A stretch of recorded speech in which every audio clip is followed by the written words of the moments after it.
See, there are basically two kinds of philosophy. One's called prickles, the other's called goo. And prickly people are precise, rigorous, logical. They like everything chopped up and clear. Goo people like it vague. For example, in physics, prickly people believe that the ultimate constituents of matter are particles. Goo people believe it's waves. And in philosophy, prickly people are logical positivists and goo people are idealists. And they're always arguing with each other. But what they don't realize is that neither one can take his position without the other person. Because you wouldn't know you advocated prickles unless there was somebody else advocating goo. You wouldn't know what a prickle was unless you knew what goo was. Because life is not either prickles or goo, it's gooey prickles and prickly goo. And they go together like back and front, male and female. And that's the answer to philosophy. See, I'm a philosopher, and I'm not going to argue very much, because if you don't argue with me, I don't know what I think. So if we argue, I say thank you, because owing to the courtesy of your taking a different point of view, I understand what I mean, so I can't get rid of you.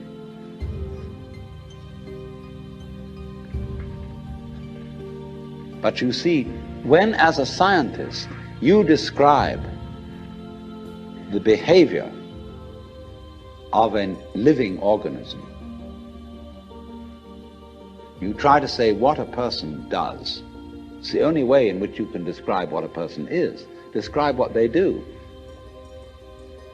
Then you find out that in making this description, you cannot confine yourself to what happens inside the skin.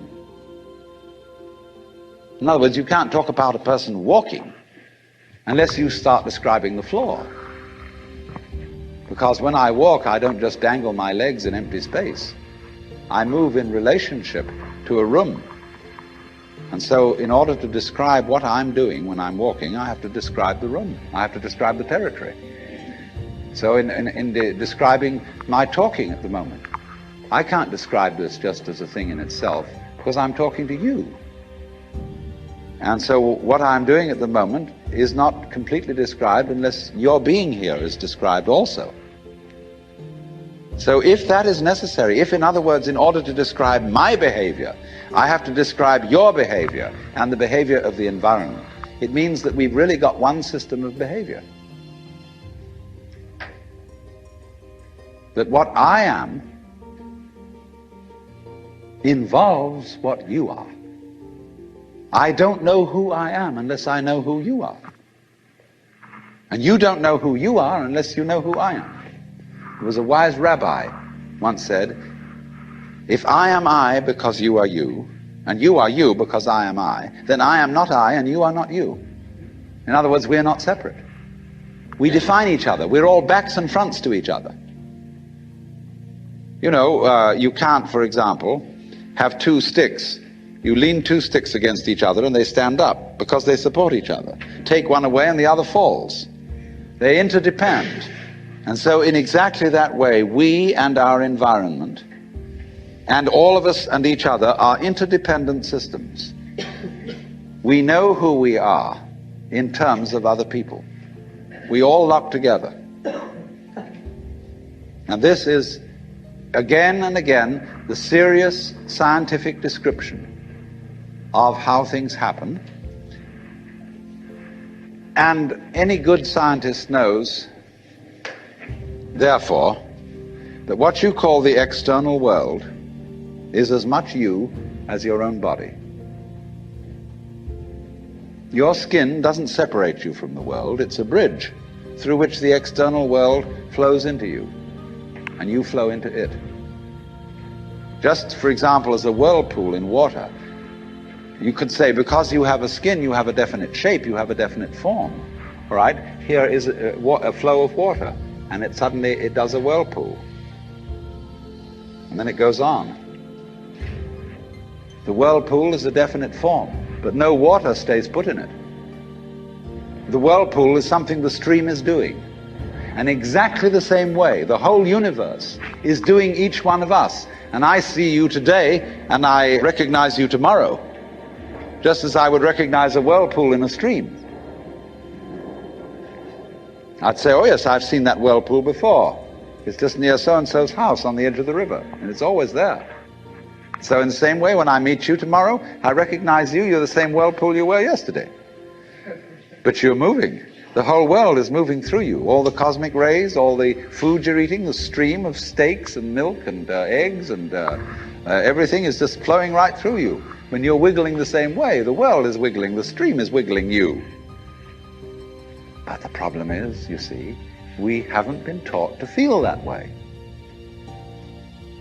The myths underlying our culture and underlying our common sense have not taught us to feel identical with the universe, but only parts of it, only in it, only confronting it, aliens.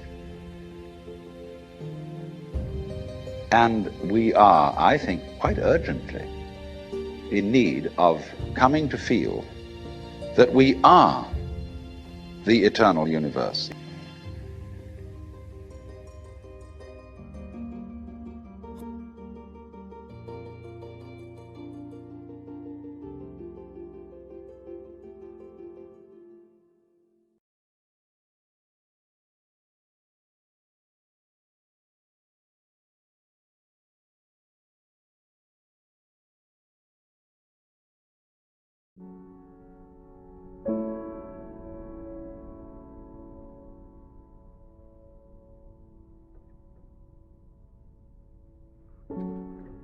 If you awaken from this illusion and you understand that black implies white, self implies other, life implies death, or shall I say, death implies life,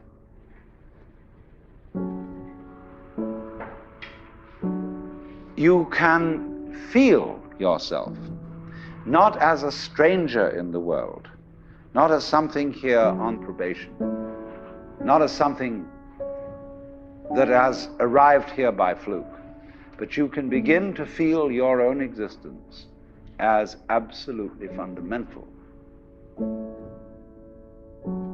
I'm not trying to sell you on this idea in the sense of converting you to it. I want you to play with it. I want you to think of its possibilities. I'm not trying to prove it. I'm just putting it forward as a possibility of life to think about. So then, let's suppose that you were able every night to dream any dream you wanted to dream. And that you could, for example, have the power within one night to dream 75 years of time, or any length of time you wanted to have.